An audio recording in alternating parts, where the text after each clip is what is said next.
Let's talk about feedback. It's probably the most powerful tool any leader has in their toolkit, but man, is it misunderstood.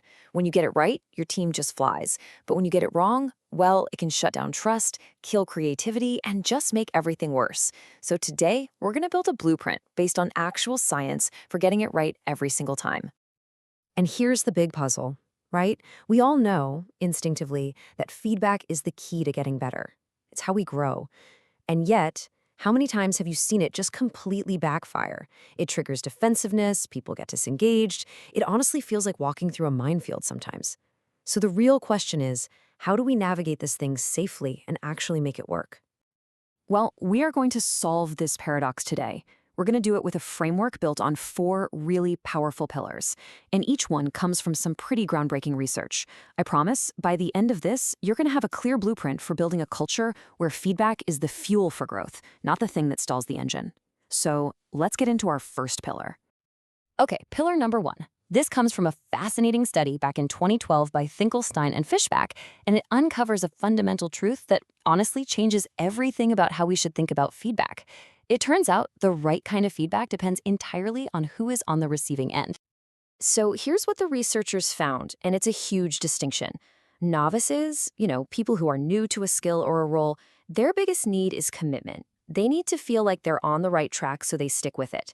So they thrive on positive feedback. They need to hear, hey, you're doing great, keep going. But experts, that's a totally different ballgame. They're already committed. What they're hungry for is progress, so they actually want that negative, corrective feedback that helps them sharpen their edge. This quote just nails it. The big takeaway here is that you have to diagnose where someone is on their journey. Because here's the surprising part. The very same feedback that will supercharge your expert can absolutely crush a beginner's motivation. And the flip side is true too. Giving an expert vague praise just feels kind of condescending. So rule number 1 of great feedback is to match the message to the person's journey. Okay, so we figured out who we're talking to, but what should we actually say? Well, our second pillar gets right into that. It's based on this massive 2008 review of feedback research by Valerie Shute, and it focuses on designing the message itself so it actually has an impact.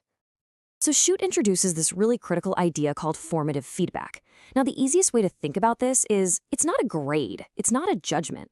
It's specific, actionable guidance that helps someone get better while they're in the middle of learning. Think of it like a coach giving you tips during practice, not just showing you the final score on the scoreboard. It's all about coaching, not delivering a verdict. And this contrast you see here, it is everything. Summative feedback, like a score on an annual review, that just judges the past. It's a report card. But formative feedback, like saying, hey, the data in this section here needs a bit more context to really land your point, that actually builds capability for the future. One measures what you did, the other develops what you can do. Now, if you think, oh, bad feedback is just not helpful, well, Schute's analysis found something way more alarming. Get this, in almost 40% of cases, feedback interventions either did nothing or they actually made performance worse. That is a terrifying statistic. It proves that bad feedback is often much, much worse than no feedback at all. This quote basically gives us the formula for getting it right. See, effective feedback isn't just about pointing out what's wrong. It's about being a guide. You have to clearly show someone, okay, here's where you are right now, and here's the goal over here.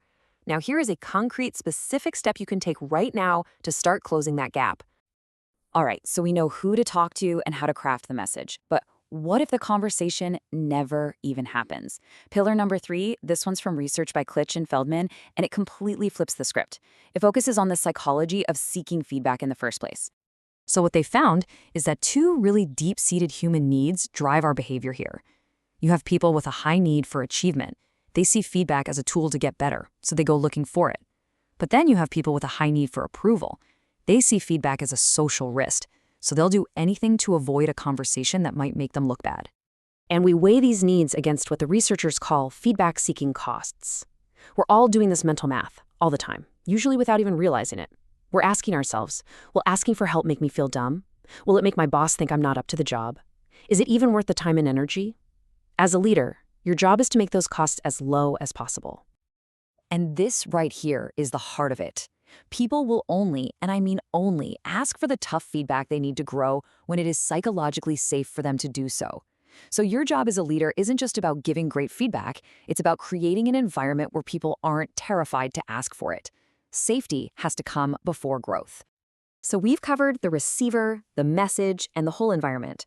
Our final pillar, this one from Teresa McConlogue's more recent work, it beautifully ties all of this together by reframing what feedback even is, moving it away from a one-way lecture and into a two-way dialogue.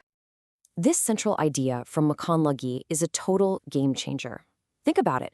What good is feedback if you just drop it on someone's desk and walk away? It's just inert information at that point. It only becomes useful, it only becomes meaningful when the receiver actually engages with it, works to understand it, and co-creates a plan with you to act on it. You see, the end goal of all this back and forth isn't just to fix one presentation or one report. It's to develop what she calls evaluative judgment. And that's just a fancy way of saying it's the ability for your team members to accurately assess their own work. When you build that skill, you create real autonomy. You create a team that can self-correct. So we've walked through these 4 pillars, each one grounded in decades of solid research. Now for the fun part. Let's pull them all together and assemble them into one single powerful blueprint that you could actually use to build your team's feedback culture. Here it is, the whole shebang. It starts with step 1, diagnose the stage. Before you open your mouth, just ask yourself, is this person a novice who needs affirmation, or are they an expert who needs a critical eye? Step 2, design the message. Is what you're about to say a formative guide to help them get better, or is it just a summative verdict that judges the past? Step 3, lower the costs. Are you actively building psychological safety so people feel like they can be vulnerable and ask for help?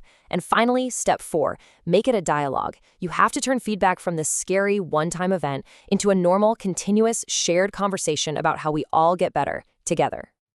And please, remember this. This kind of culture, it doesn't come from a workshop or some poster you put on the wall. It's forged by leaders who actually model the behavior. The second you ask your team for feedback on your own performance, you send the most powerful message you possibly can, that vulnerability is a strength around here, and we're all in this to learn together. So I'll leave you with this one question to think about. When feedback happens on your team, what does it feel like? Does it feel like a final judgment being handed down from on high? Or does it feel like the start of a really good conversation about how to get better together? The answer to that question, well, it says everything about the culture you're building.